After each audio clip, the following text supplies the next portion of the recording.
Hello student, welcome to my YouTube channel NET SET home science.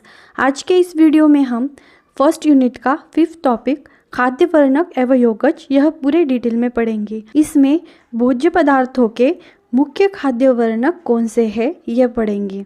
खाद्य वर्णक के प्रकार, खाद्य योगज के प्रकार, यह सब डिटेल में पढ़ेंगे। ये चैनल आप पहली बार देख रहे हैं तो प्लीज़ इस चैनल को सब्सक्राइब करना और लाइक ज़रूर कीजिएगा। तो चलो शुरू करते हैं आज का ये वीडियो। फूड पिगमेंट्स यानी कि खाद्य वर्णक एवं योगज। खाद्य वर्णक ऐसे पदार्थ को कहा जाता है जो ऊपर से आने वाले प्रकाश को किसी अन्य रंग में बदलकर प्रतिबिंबित करे। खाद्य वर्णक को सुरक्षित और पर्यावरण के अनुकूल भोजन और रंगीन पेय के रूप में उपयोग किया जाता है। ये जो खाद्य वर्णक होते हैं उन्हें सुरक्षित और पर्यावरण के अनुकूल भोजन में और रंगीन पेय के रूप में उपयोग किया जाता है। फलों व सब्जियों में रंग एवं गंध के लिए उसमें पाए जाने वाले वर्णक उत्तरदायी होते हैं। यानी कि फलों और सब्जियों में जो विभिन्न प्रकार के रंग, विभिन्न प्रकार के गंध पाए जाते हैं उसके लिए वर्णक उत्तरदायी होते हैं। उसमें जो स्थित वर्णक होते हैं वो इस गंध और रंग के लिए उत्तरदायी होते हैं।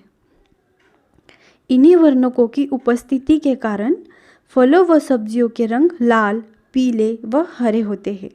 इसी वर्णकों के कारण सब्जियों के रंग लाल, पीले व हरे होते हैं। उदाहरण के लिए टमाटर का रंग लाल उसमें पाए जाने वाले लाइकोपीन वर्णक के कारण होता है।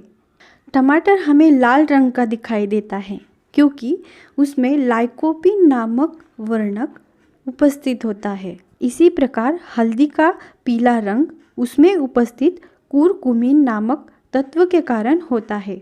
हल्दी का जो पीला रंग होता है उसमें कुरकुमीन नामक वर्णक उपस्थित होता है। कुरकुमीन वर्णक के कारण हल्दी का रंग हमें पीला दिखाई पड़ता है। अब हम देखते हैं भोज्य पदार्थों के मुख्य खाद्य वर्णक कौन से हैं। भोज्य पदार्थ पकाने पर उसमें उपस्थित प्राकृतिक रंग प्रभावित होते हैं। भोज्य पदार्थों में मुख्यतः 4 प्रकार के प्राकृतिक रंग होते हैं। तो उसमें पहला है कैरोटीन। यह पीले रंग का पदार्थ होता है जो पीली, नारंगी, हरी सब्जियों में पाया जाता है।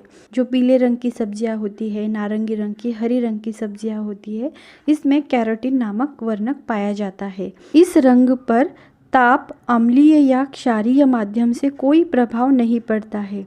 इस कैरोटीन वर्णक पर ताप, अम्लीय या क्षारीय माध्यम से कोई प्रभाव नहीं पड़ता है।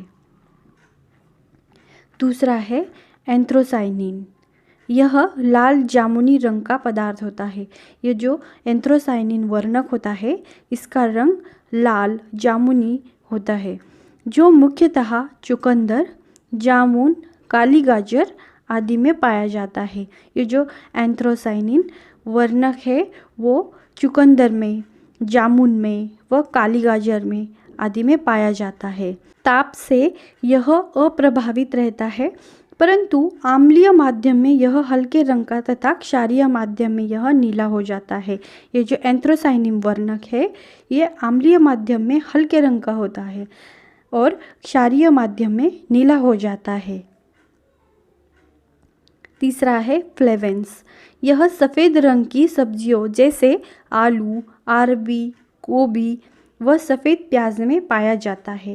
ये जो फ्लेवेंस नाम का वर्णक है ये सफ़ेद रंग का होता है और ये आलू में पाया जाता है, अरबी में पाया जाता है, गोभी में, सफ़ेद प्याज में पाया जाता है। यह ताप व अम्लीय वातावरण में अप्रभावित रहता है। इस पर ताप का कोई प्रभाव नहीं पड़ता एवं अम्लीय वातावरण में भी इसका कोई प्रभाव नहीं पड़ता, इस पर कोई प्रभाव नहीं पड़ता। परंतु क्षारीय वातावरण में यह पीले रंग का हो जाता है। तो यह सफ़ेद रंग का जो फ्लेवेंस होता है यह क्षारीय वातावरण में पीले रंग का हो जाता है। चौथा है क्लोरोफिल। यह हरे रंग का पदार्थ होता है जो हरी पत्तीदार सब्जियां और फलों में पाया जाता है। ये जो क्लोरोफिल नामक वर्णक होता है वो हरे रंग का होता है और वो हरी पत्तेदार सब्जियों में पाया जाता है और हरे फलों में पाया जाता है। जैसे कि पालक, मेथी, धनिया, पुदीना, चौलाई आदि में पाया जाता है। भोजन पकाने से ताप का क्लोरोफिल पर कोई प्रभाव नहीं पड़ता, परंतु अम्लीय या क्षारीय माध्यम में अवश्य प्रभावित होता है। अम्लीय माध्यम से पकाने पर भोज्य पदार्थ में पीलापन आ जाता है और क्षारीय माध्यम में क्लोरोफिल का हरा रंग और उभर आता है। अम्लीय माध्यम से पकाने पर क्या होता है, जो हरी सब्जियां होती है उसमें पीला रंग आ जाता है।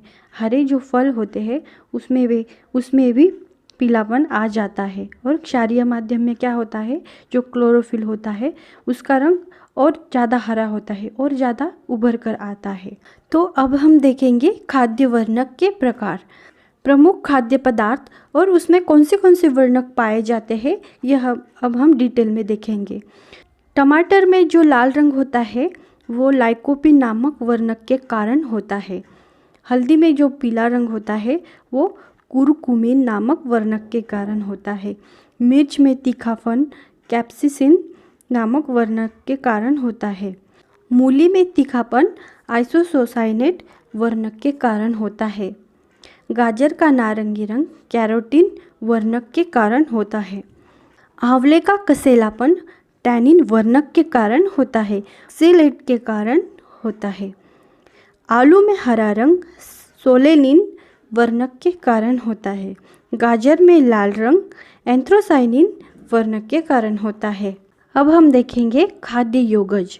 खाद्य योगज वह पदार्थ होते हैं जो खाद्य वस्तुओं में स्वाद, रूप, रंग, गंध या अन्य किसी गुणों को सुरक्षित रखने या उसको बढ़ाने हेतु डाले जाते हैं।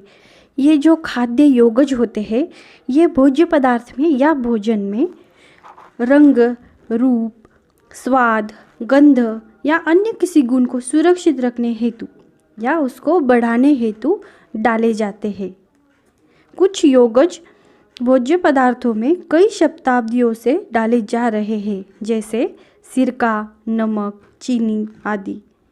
ये जो सिरका, नमक, चीनी आदि है ये शताब्दियों से भोज्य पदार्थों में डाले जा रहे हैं। अब हम देखेंगे खाद्य योगज के प्रकार। तो उसमें पहला है एंटीऑक्सीडेंट।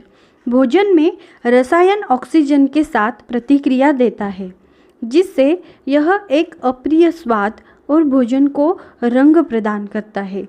परिणाम स्वरूप यह भोजन बासी हो जाता है। एंटीऑक्सीडेंट खाद्य पदार्थों के स्वाद को संरक्षित करने में मदद करते हैं। यानी कि जो भोजन में रसायन होते हैं, जो रसायन स्थित होते हैं, वो क्या करते हैं, ऑक्सीजन के साथ प्रतिक्रिया करते हैं। उससे क्या होता है कि भोजन में एक खराब स्वाद आता है और खराब रंग आ जाता है उसमें। परिणाम स्वरूप भोजन बासी हो जाता है, यानी कि भोजन खराब हो जाता है, विषाक्त हो जाता है। एंटीऑक्सीडेंट क्या करते हैं, खाद्य पदार्थों के स्वाद को संरक्षित करने में मदद करते हैं। ये जो खाद्य योगज के प्रकार है उसमें जो एंटीऑक्सीडेंट है वो क्या करते हैं, खाद्य पदार्थों का स्वाद संरक्षित करने में मदद करते हैं। अगला है नमक। नमक द्वारा भोजन का निर्जलीकरण होता है और यह भोज्य पदार्थों को सूखा रखते हैं, जिससे बैक्टीरिया और खमीर का विकास अवरुद्ध हो जाता है। ये जो नमक है ये क्या काम करता है, भोजन में स्वाद लाने का काम करता है। और दूसरा उसका काम क्या है, वो भोजन को निर्जलीकरण करता है, उसमें का जल निष्कासित करता है और भोजन को सूखा रखता है, जिससे क्या होता है, भोजन में जो बैक्टीरिया और खमीर का विकास होता है वो अवरुद्ध हो जाता है, कम हो जाता है या नष्ट हो जाता है। मांस, मछली को संरक्षित करने के लिए यह योगज उपयोगी है। नेक्स्ट है सिरका। सिरका सबसे पुराना भोजन के योगज में से एक है। जो सिरका है ये सबसे पुराना योगज है।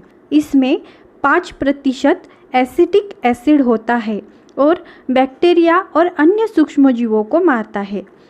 जो सिरका होता है उसमें 5% एसिटिक एसिड होता है, जो क्या काम करता है, जो बैक्टीरिया और अन्य सूक्ष्मजीव है उसे मार देता है, नष्ट कर देता है। यह अपने खट्टे स्वाद के लिए भोजन में एक तेज स्वाद प्रदान करता है। ये जो सिरका योगज है ये खट्टा होता है और भोजन को एक तेज स्वाद प्रदान करता है। नेक्स्ट है चीनी। चीनी भी नमक की भांति भोजन में नमी को हटाती है और भोजन अम्लीय बनाता है। ये जो चीनी होती है वह भी नमक की तरह भोजन में से नमी हटाती है, भोजन का निर्जलीकरण करती है और भोजन को अम्लीय बनाती है। अधिकांश बैक्टीरिया अम्लीय परिस्थितियों में जीवित नहीं रह सकते। ये जो बैक्टीरिया होते हैं वह अम्लीय परिस्थितियों में जीवित नहीं रह सकते, वह नष्ट हो जाते हैं। और चीनी क्या करती है, भोजन को अम्लीय बनाती है। इससे क्या होता है कि उसमें के बैक्टीरिया जीवित नहीं रहते, नष्ट हो जाते हैं। इसलिए चीनी से भोजन संरक्षित होता है। तो स्टूडेंट, आज का ये टॉपिक खाद्य वर्णक एवं योगज कंप्लीट हो गया है। इससे रिलेटेड आपके कोई भी क्वेश्चन या क्यूरी हो तो कमेंट बॉक्स में लिखकर बता सकते हैं। और आज का ये वीडियो आपको कैसा लगा ये भी कमेंट बॉक्स में लिखकर ज़रूर बताना। Thanks for watching. मिलेंगे नेक्स्ट वीडियो में।